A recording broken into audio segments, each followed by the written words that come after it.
Olá, pessoal, tudo bem com vocês? Sejam bem-vindos a mais um programa Voando Alto. E hoje a nossa pauta é muito atual, porque nós estamos no mês de conscientização do autismo. Então, nada melhor que uma convidada especialista que vivencia esse mundo para a gente bater um papo, compartilhar informações e trazer para vocês muito conteúdo. Bem-vinda, Duda Tolentino, nossa psicóloga. Oi, Carol, tudo bom? É um prazer estar aqui, é muito importante a gente falar sobre esse tema, né? Hoje em dia a gente sabe que o número de diagnósticos, na verdade, de autismo aumentou bastante. Então, é muito comum as pessoas estarem em contato com autistas. Muitas vezes nem sabem que o colega de trabalho é autista, né? Então, é importante que essa informação chegue a quanto mais pessoas, melhor, porque a inclusão acontece de uma maneira mais harmônica, a vida do autista fica mais leve. A Duda, gente, ela é psicóloga e também neuropsicóloga, né? Então, eu queria que você contasse, para a gente começar esse bate-papo bem legal, para as pessoas entenderem em casa, qual é a diferença entre a psicóloga e a neuropsicóloga, qual é a formação que precisa fazer, né, realizar para se tornar uma neuropsicóloga e por que você escolheu essa área? Então, acho que também essa pergunta é bem interessante porque as pessoas acabam se confundindo. A psicologia é a formação base do neuropsicólogo, né? Então, assim, eu primeiro sou psicóloga, fiz 5 anos de faculdade e daí eu estou ali uma psicóloga generalista, porque a gente aprende na faculdade de tudo um pouco, né? Da psicologia da empresa, psicologia educacional, psicologia clínica, hospitalar e por aí vai. Né? E aí depois a gente busca se especializar na área que a gente mais gostou na faculdade, né? E em geral daí as pessoas vão fazer especialização em neuropsicologia, tá? Então ainda existe uma discussão porque não está ainda determinado que a neuropsicologia é só do psicólogo. Outros profissionais podem fazer especialização de neuropsicologia, tá? Mas não serão psicólogos. Então, a especialização vem depois. De qualquer maneira, a neuropsicologia ela só existe de forma de pós-formação. É sempre uma especialização. Ela não existe ainda como um curso de faculdade, entendeu? Não é uma profissão regulamentada, vamos dizer assim. E aí, no dia a dia, como é que você aplica a neuropsicologia? Eu queria entrar já nessa questão do autismo, né? A gente conversa, a gente se conhece já há algum tempo e a Duda sempre me fala, estou fazendo laudos, estou fazendo avaliações, e ela tem focado muito nesse público do autista, principalmente nos autistas adultos, nas pessoas que diagnosticam, né, de forma mais tardia. Conta pra gente um pouquinho desse universo, do teu dia a dia em consultório, como que isso acontece, quais são as questões assim dessas pessoas que te procuram, né? Então, eu acabei buscando a especialização em neuropsicologia porque as minhas filhas, eu tenho 3 filhos, então as minhas filhas que são gêmeas, vieram depois do meu primeiro filho, elas tiveram uma dificuldade de desenvolvimento, no desenvolvimento neuromotor, e eu fui percebendo aquilo. Então, comecei a me interessar por neurociência, por tudo mais, para acompanhar o neurodesenvolvimento delas, né? E elas têm o diagnóstico de autismo, foi um diagnóstico tardio, considerado tardio, foi só aos 11 anos de idade, muito embora eu estivesse buscando isso há muito tempo. Sempre consultando neuropediatra, enfim. O mais importante, até é legal avisar para as pessoas, assim, se você tem uma suspeita de um filho que tenha características, mas você não conseguiu fechar o diagnóstico ainda, o mais importante do que o próprio diagnóstico em si é você levar essa criança para as terapias, porque é onde ele vai se desenvolver. Então, assim, foi o que aconteceu com as minhas filhas. Ah, não tem diagnóstico? Não tem. Vamos fazer fisioterapia, vamos fazer fono, e elas foram fazendo, né, para melhorar. Isso. E aí a gente conseguiu diagnosticar quando elas tinham 11 anos, porque as meninas são mais difíceis de serem diagnosticadas. Isso também é um outro detalhe. Por quê? Porque as meninas, elas é visto que elas conseguem disfarçar mais. Porque como uma das bases mais conhecidas, o autismo ele tem um tripé, que é a parte da interação social, a parte sensorial e de interesse restrito, e a parte de maneirismos, que a gente chama, que são as mãos, a parte motora de se balançar, de se autorregular, enfim. E as meninas, elas são mais hábeis em disfarçar isso. Então, quando você vai pegar normalmente eu que faço o diagnóstico de adolescente e adulto, eu vou pegar pessoas que vão diagnosticar no nível 1 de autismo, que é o nível mais leve. Porque, normalmente, o nível 2 e 3, como ele tem muitas características, ele já foi diagnosticado na infância. Tá? Então, são pessoas que já desenvolveram habilidades técnicas para lidar no dia a dia. Ele, às vezes, por exemplo, o que eu ouço, você entende piada? Na verdade, eu faço o seguinte, normalmente eu não entendo, mas se está todo mundo rindo, eu começo a rir também. Porque daí ele não destoa das pessoas, ninguém sabe que ele não entendeu e a vida segue, entendeu? Então, assim, e as meninas são mais hábeis nisso. E tanto também no trato social. E aí elas ficam... É muito comum, assim, chegar adulto no consultório, porque eu tenho o diagnóstico de TDAH. Aí tu vai ver, não era TDAH, era TEA, porque eles têm características em comum, né? Mas tem que fazer um diagnóstico diferencial. Então, assim, fazer a avaliação neuropsicológica, a gente faz muitos testes, a gente avalia vários aspectos neuropsicológicos, né? Que é toda a parte neurológica que influencia no comportamento da pessoa, para a gente poder traçar um perfil e dar o diagnóstico e encaminhar para o médico, né? Normalmente, daí o laudo médico é do neuro, aí, se for criança, neuropediatra, ou do psiquiatra. E é engraçado, né? Porque a gente pensa assim, realmente, a gente tem o diagnóstico quando criança, e aí você tem uma conduta com essa pessoa em relação ao dia a dia, né? As questões e tudo mais. E o autista adulto, então, quer dizer que ele tem um espectro mais leve de autismo? Sim, ele tem, porque hoje em dia os níveis são classificados conforme a necessidade de apoio que essa pessoa precisa no dia a dia. Então, o nível 1 é o que precisa de menos apoio. Ele consegue interagir socialmente, ele é verbal, porque a gente sabe que no nível 3 a gente vai ter grande parte dos autistas não verbais. Tem criança que não fala, adulto que não chegou a desenvolver a fala, se comunica às vezes de outra forma, mas, enfim, ele é menos afetado pelas dificuldades, pelas diferenças que ele tem no entender, no ler o mundo à volta dele. Ele é menos afetado, mas ele ainda é afetado. Normalmente, também, o que chega lá? É porque sempre me disseram que eu sou esquisito, sempre me disseram que eu sou mal-humorado, ou eu sou... eu fico me achando porque eu chego no lugar e eu não cumprimento as pessoas. E, às vezes, tu vai ver, quando a gente conversa... Eu adoro conversar além dos testes, eu também converso bastante, eles dizem assim... Eduarda, tu não tem noção do desgaste que é eu chegar num local e eu não sei. Beijo, não beijo. Estendo a mão, abraço. Eu vou para o meu canto, eu vou me esconder porque eu não sei o que fazer. Para mim é muito difícil. E eu espero, às vezes, que o outro tenha a iniciativa, mas eu também não sei responder à iniciativa do outro. Eu não sei o que ele está esperando de mim. Ele é muito inseguro nesse sentido, porque para ele realmente é um desafio. Tem autistas que não conseguem fazer a leitura dos sentimentos do outro. Ele não entende. Então, e não é porque ele não gosta, não é porque ele não sente ou não se importa. É porque simplesmente ele não consegue.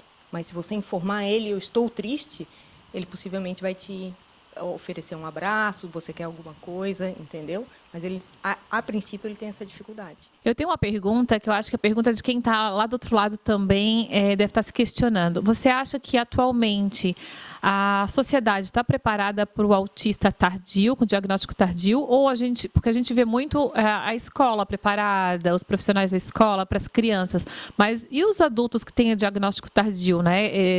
Eles estão eles estão amparados, eles estão, né, eles conseguem se inserir facilmente na sociedade? Eu vou deixar essa pergunta, nós vamos voar alto e logo depois dos comerciais a gente vai pousar com a resposta da Duda.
Pousamos em grande estilo e de volta com o nosso Voando Alto, com a resposta da Duda sobre o relacionamento dos autistas na sociedade. Duda, você acha que a sociedade está preparada para receber esse autista com um diagnóstico tardio? Olha, a sociedade já evoluiu bastante, né? Mas, realmente, a área que ainda tem uma maior defasagem dessa inclusão são os adultos, né?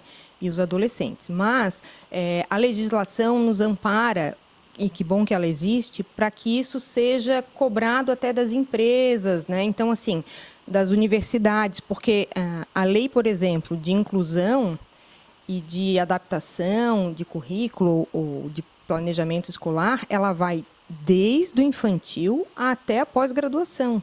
Ela tem que ser cumprida. Então, se você é um autista que vai fazer mestrado, doutorado, você tem esse direito, né? E na faculdade também. Algumas estão preparadas, outras não. Tem professores que não estão, aí compra-se uma briga, é sempre aquela função. Por isso que eu digo, a universidade ela está meio ainda... as universidades pagas em geral, elas já estão mais abertas a isso, mas as universidades públicas ainda têm mais dificuldade em incluir o que eu vou fazer, vai muito do professor, de se aproximar desse aluno, saber qual é a necessidade dele, né? Do que da coordenadoria ou do departamento da faculdade. E no trabalho, as empresas já sabem, tem a legislação, né? O autista ele entra na legislação do PCD, então ele pode ocupar uma vaga PCD exatamente para a empresa. E aí entra outra questão que é como é que o adulto se relaciona com o diagnóstico dele. Alguns querem se identificar como pessoas dentro do espectro, outros não querem. E aí tem que ter um manejo desse ambiente de trabalho. Ou acham que as pessoas vão ficar ridicularizando ele, dependendo de onde ele trabalha, o local. Exato, ele acha que vão ficar tirando mais piada em cima dele do que já tiravam antes, entendeu? Então ele prefere ficar mais resguardado. Depende da história que ele tem com o autismo dele, né? De todas as feridas que foram criadas ao longo da vida. E outro ponto fundamental, gente, que eu acho que é um diferencial da Duda até como psicóloga, neuropsicóloga em consultório, é que ela é mãe atípica. Porque, para quem não sabe, mãe atípica é a mãe do autista, né? Então, vamos conversar um pouquinho desse seu universo, porque é desafiador. Todos os dias a Duda tem um desafio diário em casa, em consultório também. Mas vamos falar de casa. Queria que você compartilhasse com as mães atípicas que estão nos assistindo algumas dicas, relate um pouquinho como é o seu dia a dia, para que elas se sintam abraçadas e que elas também consigam absorver essas dicas no dia a dia. Então, essa é uma caminhada que para mim foi bastante desafiadora. Ainda é todo dia, na verdade, é um desafio, né?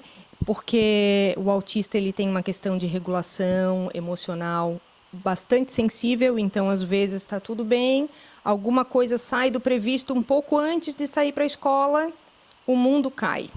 Aí, o que eu normalmente falo para mães, quando eu dou um diagnóstico de um adolescente, eu digo, se aproxima da escola, seja amigo da escola, da coordenadora, porque ali eu mando a mensagem, coordenadora, a fulana está tendo uma crise de ansiedade, só vai conseguir chegar na segunda aula. Tudo bem, Duda, se precisar chegar na terceira, não tem problema.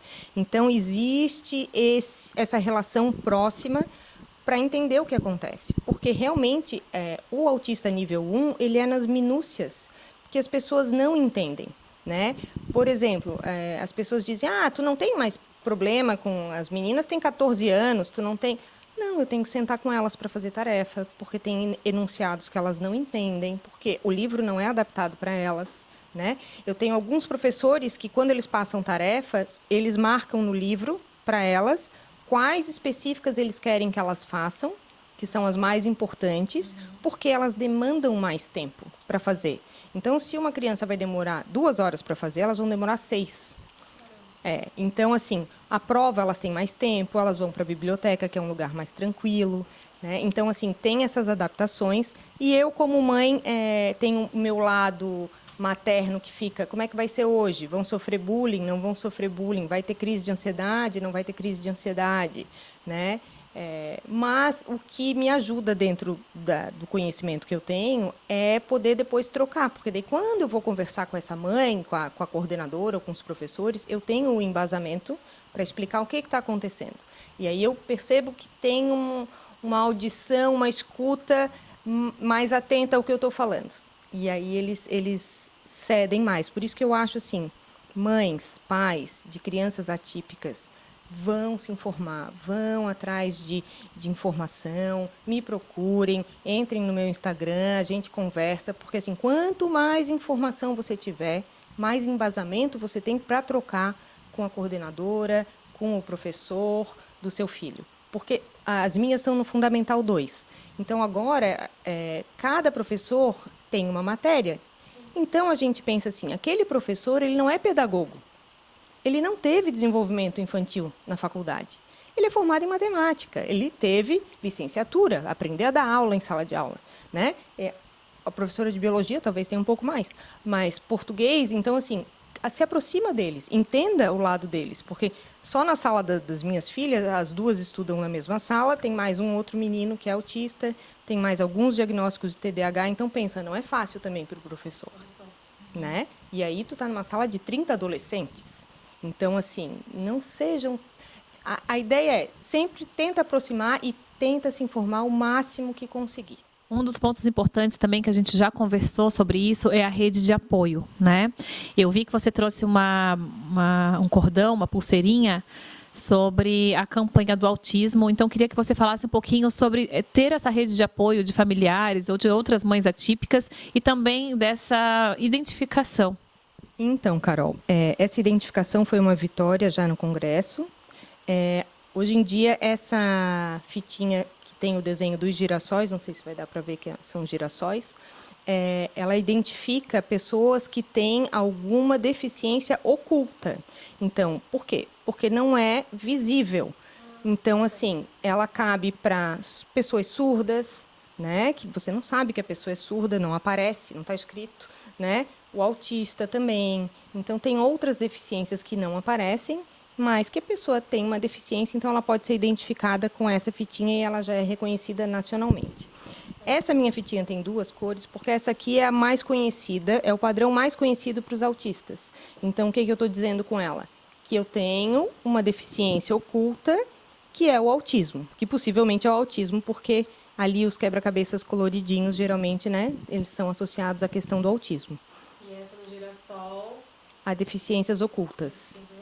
Então, quer dizer que se eu encontrar com alguém que esteja usando uma pulseira de girassol Sim. ou pendurado no pescoço, fisicamente ela não tem? Exato. Fisicamente ela não tem, porque normalmente, fisicamente a gente vai ter alteração quando é uma síndrome. Né? Por isso a síndrome de Down tem uma alteração física, né? Os sindrômicos eles têm uma alteração, porque tem um componente genético ali. Se bem que o autismo também tem, mas é outra questão. Então, o autista não tem. As pessoas, já ouvi várias vezes, nossa, tuas filhas não têm cara de autista. Eu falei, tá, eu não sei exatamente qual é a cara do autista, mas as duas têm a carinha que tem e as duas são autistas. Então, né? Então, assim, mães, procurem, tenham uma rede de apoio, isso é bastante importante, tá? Busquem um irmão, uma melhor amiga, alguém, porque a mãe precisa de uma rede de apoio. É extremamente estressante ser uma mãe atípica. Não julguem essas mães, perguntem se elas querem ajuda. Isso é o melhor que tu podes fazer por elas, assim. E vocês, mães, aprendam a comemorar as pequenas vitórias. Às vezes é um dia que tu conseguiu uma mínima coisa, o resto foi o caos, mas uma mínima coisa aconteceu. Comemora aquilo, porque só você sabe o quanto é difícil ter aquela vitória. Então, aquela vitória representa muito, né? Então, tenta enxergar esses momentos ao longo do dia. E para a gente ir concluindo, passa rápido, né? Para a gente concluindo, um ponto importante também, que você já comentou comigo, é que, quando possível, você tira um momento de folga para recuperar as energias, para se refazer, para voltar pronta para lidar com todo o seu universo do dia a dia, né? Então, é legal você falar um pouquinho sobre isso, antes de eu dar um beijo mandar um beijo para as meninas. E esse aspecto também é muito importante. Mãe atípica, você precisa descansar. Você é falível, tá?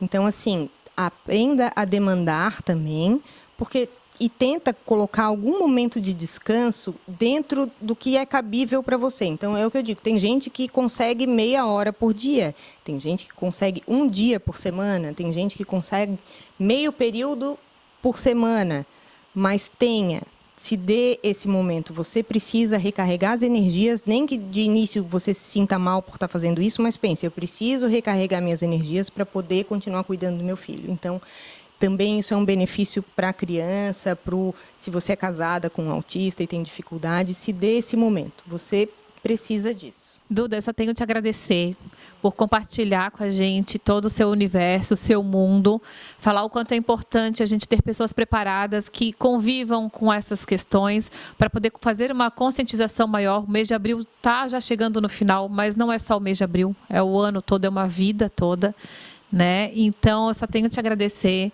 pela presença, seja sempre muito bem-vinda. Um beijo, Mari, um beijo, Carol, se nos assistirem. E obrigada mesmo, de coração, obrigada. E, gente, a gente volta uma próxima tarde com uma outra pauta para a gente voar alto novamente. A gente se vê até lá. Tchau, tchau.